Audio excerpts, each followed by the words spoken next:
Hello বন্ধুরা, welcome তিয়ানাস house চ্যানেলে। আমি এই মোলটা কিনেছি আইসক্রিমের। আর এই মোলটিকে আমি আগে আমার একটা ভিডিওতে আমি দেখিয়েছিলাম এবং কথা দিয়েছিলাম তোমাদেরকে যে আমি খুব তাড়াতাড়ি এই এত গরমে বেশ আইসক্রিম কীভাবে বাড়িতে বানাতে পারি খুব সহজে, সেরকম একটা রেসিপি তোমাদের জন্য নিয়ে আসবো। আর আজ তাই আমি এসে গেছি তোমাদের জন্য এই মোলটি নিয়ে সুন্দর একটা আইসক্রিমের রেসিপি। আসলে একটা বলা যাবে না, এখানে কিন্তু আমি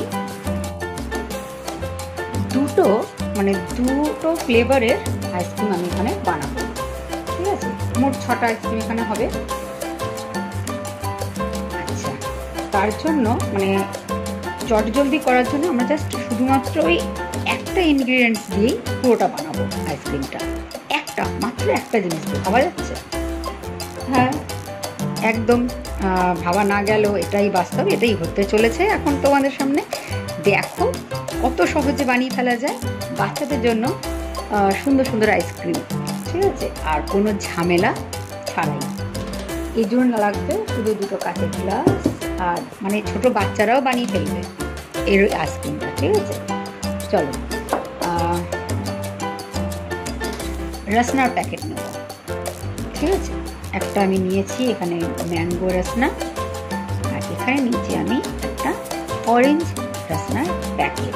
আর এই একটা গ্লাসে আমি অরেঞ্জ রসনাটা ঢেলে দিলাম, আর আরেকটা গ্লাসে আমি ঢালবো ম্যাঙ্গো রসনাটা। ঠিক আছে, এবার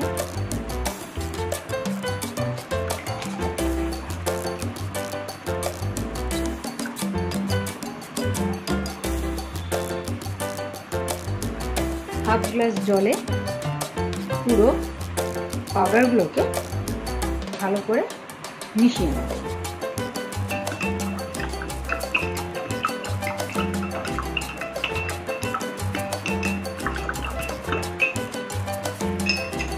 আপনারা বাড়িতে এটা বানিয়ে দেবেন, বাচ্চারা এত পছন্দ করবে এই আইসক্রিমটা।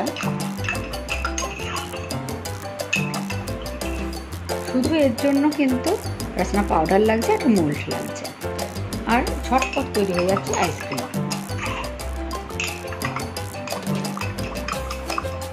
গরম কলকাতাতে সত্যি অনেক বেশি পড়েছে। ঠিক আছে, আর এত বেশি গরমে সত্যি একটু মনে হয় ঠান্ডা কিছু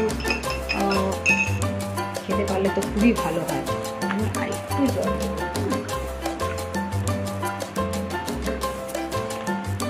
সেই জন্য এই রেসিপিটা আমি আরও কয়েকটা রেসিপি এমনই ঝটপট বানানোর নিয়ে আসবো তোমাদের জন্য।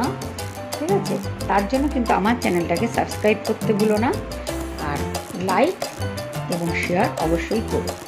এবার মোলগুলো খুলবো,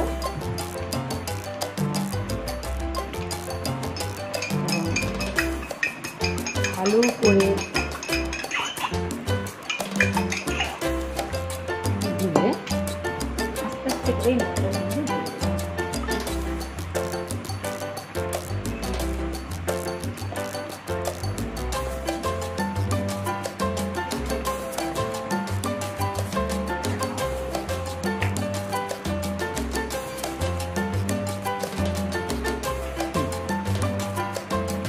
ম্যাঙ্গোটা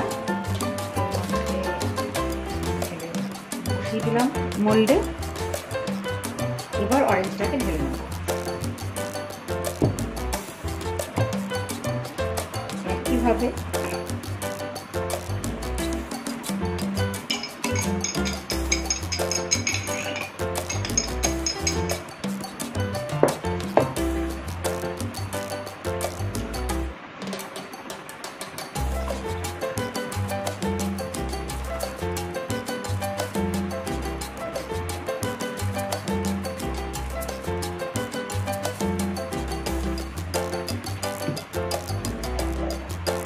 ঢেলে নিলাম। এই আইসক্রিমগুলো কিন্তু খেতে দুর্দান্ত লাগে আর খুবই সহজে বানিয়ে ফেলা যায়। কোনো ঝামেলা ছাড়াই। আর বাচ্চাদের তো ভীষণই ভালো লাগবে। ঠিক আছে, আমার তো এটা রেডি হয়ে গেল। এবার আমি এটা ফ্রিজে রাখবো। ঠিক আছে, মোটামুটি 12 ঘন্টা ফ্রিজে রেখে দেবো, তারপর একদম জমে যাবে।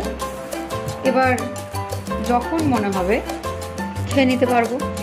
এছাড়াও যদি বাড়িতে এটা রেডি থাকে, তবে বাড়িতে যদি কোনো গেস্ট আসে তাকেও কিন্তু এরকম একটা আইসক্রিম বের করে দিলে তারও খুব ভালো লাগবে। বাহ, দারুণ! আর বাড়িতে এত সুন্দর একটা আইসক্রিম হয়েছে, কিভাবে বানিয়েছে মানে এটা তো ভেবেও অবাক হবে, যেটা সত্যি এত সুন্দর ফ্লেভারের, দুটো ফ্লেভারের এরকম আইসক্রিম বানানো হলো কিভাবে। ঠিক আছে, অথচ জিনিসটা কিন্তু কোনো ব্যাপারই নয় বানানো, তাই না? ঠিক আছে, চলুন এটা আমি তবে ডিপ ফ্রিজে ঢুকিয়ে দেবো। এখন এটা জমতে দেবো, এবং জমার পর আইসক্রিমটা ঠিক কেমন হলো আমি সেটা অবশ্যই আপনাদেরকে দেখাবো।